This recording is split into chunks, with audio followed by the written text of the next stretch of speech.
told you that this choice wasn't based on what you could or couldn't do, what you've done in the past, or what you would do in the future? And what if I told you you could do nothing about it? Ladies and gentlemen, members of Parliament, thousands of children are right now in that situation. Someone is choosing, without even knowing them, whether they are going to live or die. That someone is their mother, and that choice is abortion. Every day, 115,000 children are being put to death through abortion. 115,000.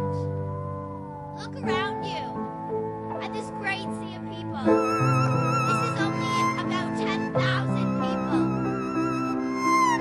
Every 2 hours, this amount of children are being killed because of abortion. Almost 1/3 of our generation never made it out of the womb. All those lives are now gone. All that potential, gone. And all that hope and future, gone. Now, I know what some of you might be thinking. It's not really killing. After all, a fetus isn't a child, right? But why do we think that just because a fetus can't talk or do what we do, it isn't a human being yet? The word fetus comes from the Latin word meaning young one or young child. Some babies are born after only 5 months. Is this baby not human? We would never say that. Yet, abortions are performed on 5-month-old fetuses all the time. In fact, in Canada, fetuses can be aborted at any stage during a pregnancy. Could it be that we only call them humans if they're wanted? No, fetuses are definitely human, knit together in their mother's womb by their wonderful creator. Some people might say that since there are no laws against abortion in Canada, it doesn't matter anymore. The matter's settled, and it's not our business. But if an action is unjust, it should be illegal, and it needs to be our business. And this particular action has a huge impact on our society. Every year, 100,000 abortions happen in Canada. 1 million abortions happen in the USA. And over 42 million abortions happen worldwide. I'd say that's a huge impact. I know some people say the mother has a right to abort.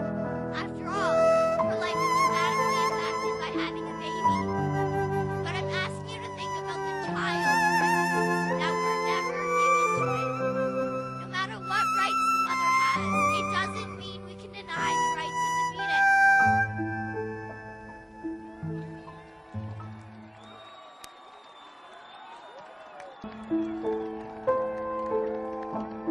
Or what about the people that say a mother shouldn't have to bring a handicapped person into the world?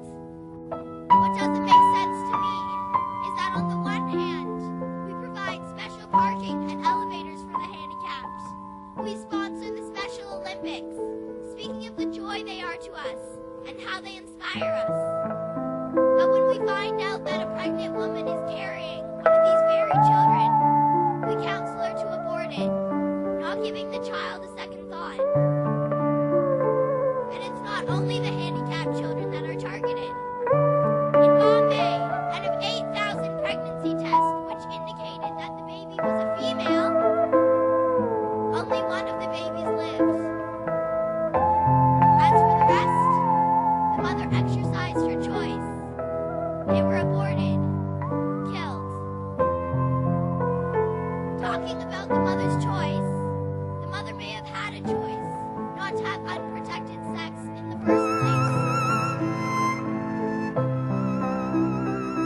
We must remember that with our rights and with our choices come responsibilities, and we can't take away someone else's rights to avoid our responsibilities.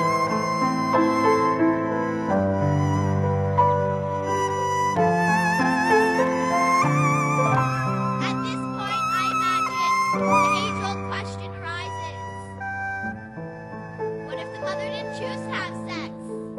What if she was raped? But let's look at the facts. Only 1% of all abortions are hard case categories. This includes rape, incest, and the life of the mother being in danger. 1%. That hardly justifies the disturbing volume of abortions that happen these days. And who's to say abortion's the easy way out? I don't think people understand the effects of abortion on a woman. Think about this. According to a recent study, 48% of women who have abortions face complications that are subsequent pregnancies. Some may not even be able to give birth at all. Women are also at a greater risk of developing breast cancer if they have had an abortion. But perhaps the worst effects are the emotional effects. Women who have abortions tend to have hormone disorders, substantial enough to provoke them to harm themselves.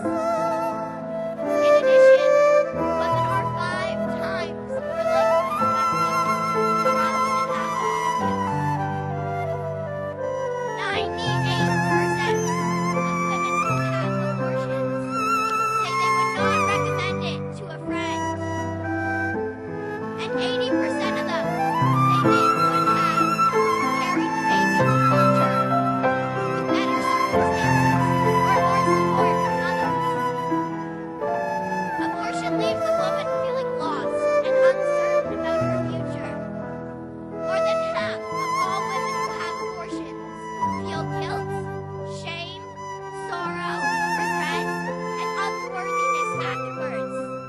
It certainly isn't the cure all people think it is. I read a story on the Focus on the Family website.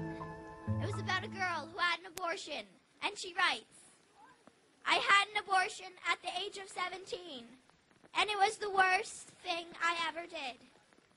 I would never recommend it to anyone because it comes back to haunt you. When I tried having children, I lost 3 because something happened to my